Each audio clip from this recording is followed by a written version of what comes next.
So this is how a story about maggots in a bin led to me getting 100,000 followers on social media and completely changed my life with one video.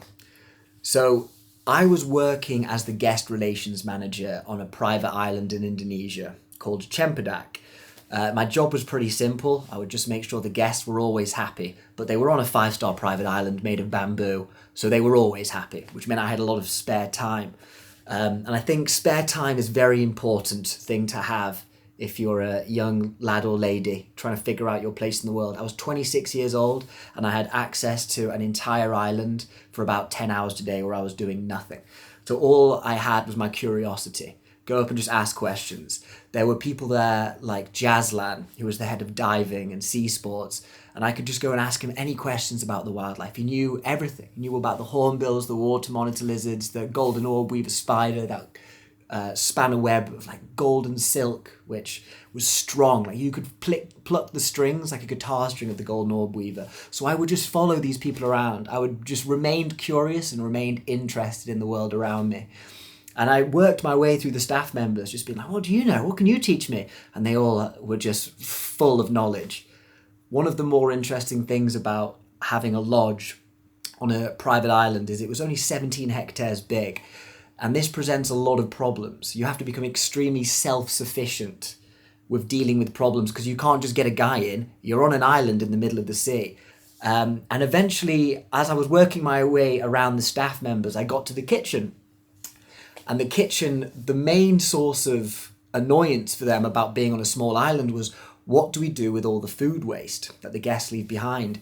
We couldn't have like pigs on the island because it's so small. And it's a 5-star island, 5-star resort, that you didn't want really like to have pigs to feed the food waste to, which is what they did on the mainland. And you couldn't have enough chickens to feed all of the stuff to either to make it make sense. So they came up with this genius solution. The sustainability manager was a man called Abuy, and he was working around the back. He had his own little office where he would experiment with different ways of dealing with the food waste. And one of the ways he came up with was using a fly that originally was living in the rainforest, and it was called a black soldier fly. And this thing would normally lay eggs on dead, rotting animals, and then the maggots would the eggs would hatch into maggots. The maggots would strip the body, and then they would become back soldier flies, and they were a big part of reusing or reconstituting energy from the dead into the living.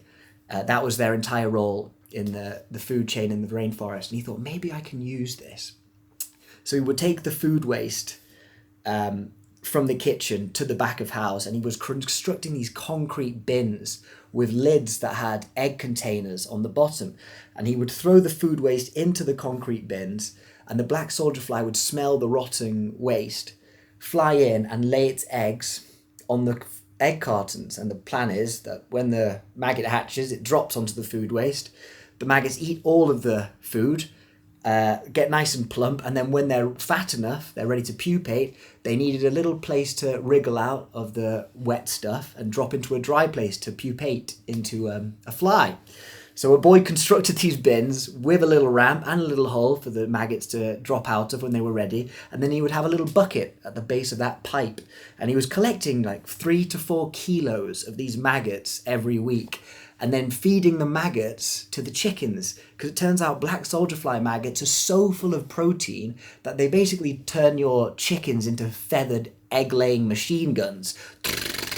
So egg production ramped up, the eggs were then fed to the guests, and our food waste was converted from a waste into a real resource that was using something that was already in the forest around to convert it into a useful product, like a black soldier fly maggot. And I thought this was fascinating. It was like this unlimited food glitch that Abuy had figured out just from his surroundings. So I asked him, I was like, should we make a video about this? Maybe other people can learn from it. And he was like, yeah, sure, man. Come and see me. And he was great. He had so much character and presented, and he was just so happy that someone was interested in what he was doing, because he found it super interesting. Like, he originally was a barman on Cempedak, and then had asked the owner of the island, I really am interested in sustainability, could I maybe work there? And he had made himself the job of sustainability manager.